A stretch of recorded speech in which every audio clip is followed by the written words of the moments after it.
Ron Rivera is still not ready to name Sam Howell his starting quarterback for Week 1. Pro Football Focus ranks the Commanders' O-line among the rest of the NFL teams. And then also, there's a surprise Commanders breakout candidate that The Athletic names in their most recent article. Welcome into the Commanders Report. I am your host, Jack Sperry. And before we get into today's Commanders news and rumors, let me know down there in the comments section, what is your favorite memory as a Commanders fan? Let me know how long you've been a fan of Washington football, and let me know your favorite memory in the past.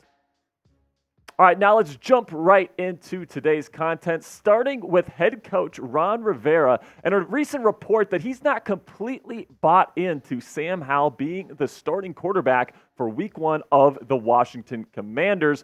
This is reported by Ralph Vacciano of Fox Sports. And this is what he had to say about the QB situation here in the nation's capital. They believe in Howell and they think he's going to be good. So much so that they were willing to trust him in a year, whereas Rivera probably needs to win to keep his job. But they are leaving the door open in case there's any sign this summer that he's not quite ready or that Brissett is better. The Commanders have left themselves an out, which is different from giving an all-in commitment. They have an insurance policy that they're making it clear they're not afraid to use it. If all goes well, Howell will be the day one starter, and they'll probably ride him as far as they can. But their actions show they know there's a possibility some things will go wrong. Just in case they do, they have a plan B standing by. So I would say don't get too worked up about these comments here. He does say that the Commanders do like Sam Howell and they do believe in him, but they brought in Jacoby Brissett to kind of be that plan B, that security blanket,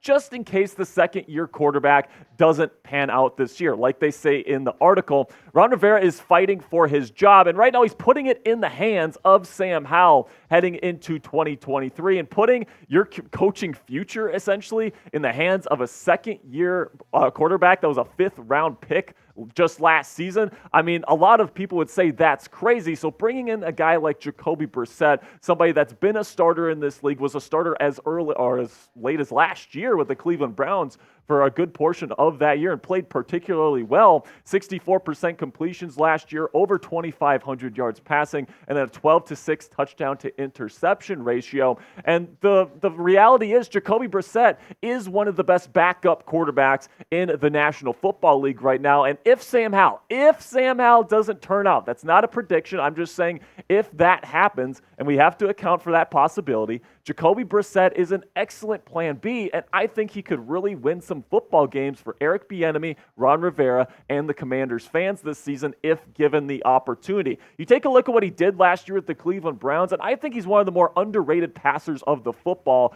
right now because he's being deemed as a backup when he put up starter-level numbers last year with the Cleveland Browns. You take a look at that big-time throw percentage, tied for 12th in the league at 4.5%, wins above replacement per game started of an advanced analytic that every single NFL team uses to determine the value of players. He was 14th in the league. Expected completion percentage last year was pretty darn low with the Cleveland Browns last year at 61.6%. And then the adjusted completion percentage, which was completion percentage plus drops, was 74.6 for a differential of 13 percentage points, which was fourth highest in the National Football League. So Jacoby Brissett is one of the most accurate passers in our league today, and he's the backup quarterback. So if Sam Howell doesn't pan out this year, and that's certainly a possibility, I'm not predicting that's going to happen. I'm a believer in Sam Howell. I think he's going to be a good player this year, but if it doesn't work out, Jacoby Brissett is about as good of a security blanket, a plan B option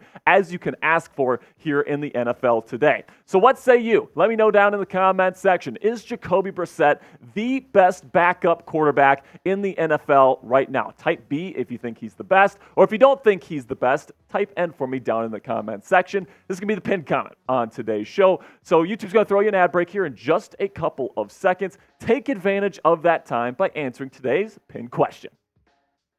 All right, so moving on to our next topic on today's show, which is that Pro Football Focus has ranked the Washington Commanders offensive line 27th out of 32 NFL franchises heading into 2023. And I hate to say it, guys, but I have to agree with Pro Football Focus here because the Commanders' offensive line, it's a bit shaky right now, okay? That's to say the least. Charles Leno Jr. at left tackle, he's all right. He's much better pass protector than he is a run blocker. Chris Paul right now is the projected starting left guard. I mean, are you freaking kidding me, Washington Commanders? And then you got Nick Gates as the presumptive starter at center. You bring him in free agency. Sam Cosmi's moving from tackle to guard, which is interesting because he's 6'7", and usually those taller guards don't have the leverage advantage, so it'll be interesting to see how Sam does on the inside. And then your big free agent pickup this year, Andrew Wiley there on the right side to be your next right tackle.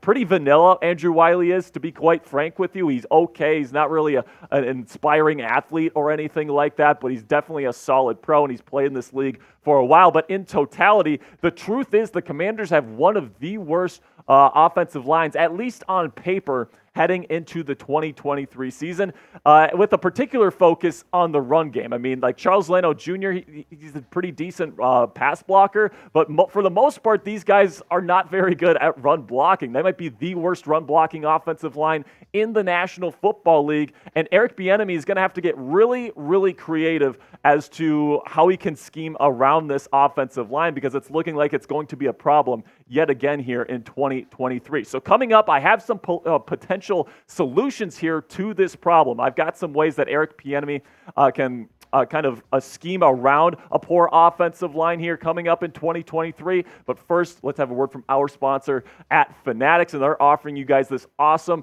t-shirt combo here for the Washington Commanders just in time for the 2023 season. I really like this combo for the summer, man. You got the short sleeve burgundy t-shirt with the Commanders helmet on there. Then you got the white long sleeve, much better for the summer, wearing those brighter colors. I really like the design of that long sleeve as well. So if you want to get your hands on this combo right now, you can go chatsports.com/Commanders combo. If you use that link, Fanatics knows that we sent you. All right, so now the couple ways that I think that Eric Bieniemy can kind of adjust around maybe a shaky offensive line here in 2023. First of all, get the ball out of the quarterback's hands in the run game, whether it's Sam Howell or whether it's Jacoby Brissett. I fully expect it to be Sam Howell here, at least by week 1. You got to get it out quick because these, although they're better at pass blocking than they are run blocking, it's still not great in that department, so you can't be relying on them holding up for 5-6 seconds to throw these deep passing concepts on every single play. You need to get the ball out of Sam Howell's hands, and however you need to do that, do RPOs, do short passing concepts, all these different things.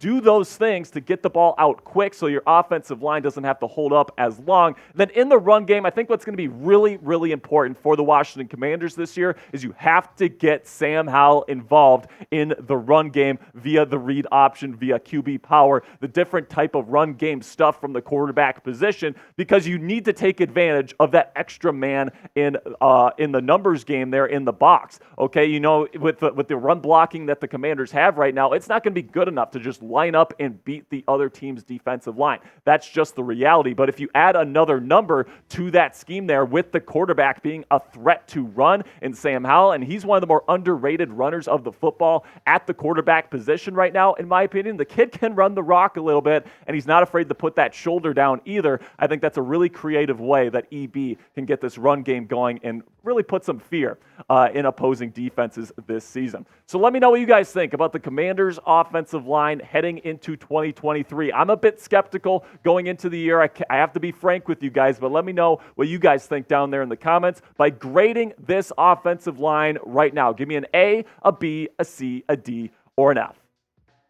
For me, if I'm going to give it a grade, I'm going to give it a D+, just given just how it compares to the rest of the NFL. They have 5 starters that they feel really confident in, and right now the Commanders just simply don't have that. Now, if they add a guy like Ben Jones or maybe a Dalton Reisner here before the start of the season, this grade will definitely improve. But, you know, there's guys like Nick Gates that just haven't been able to stay healthy. There's guys like Sam Cosmi that are going to new positions, right? And then the established guys that you have in Charles Leno Jr. and Andrew Wiley, they're just okay. They're not like really good players. So I really hope that I'm wrong on this issue. I hope that they ball out this year and they really protect Sam Howell well and they establish a great run game. But right now, on paper at least, it's not looking too great for the burgundy and gold up front on offense. All right, now the last topic on today's show, we're going to be talking a little bit about the Athletic ranking or listing Montez Sweat as their pick for the Washington Commanders 2023 breakout candidate this season.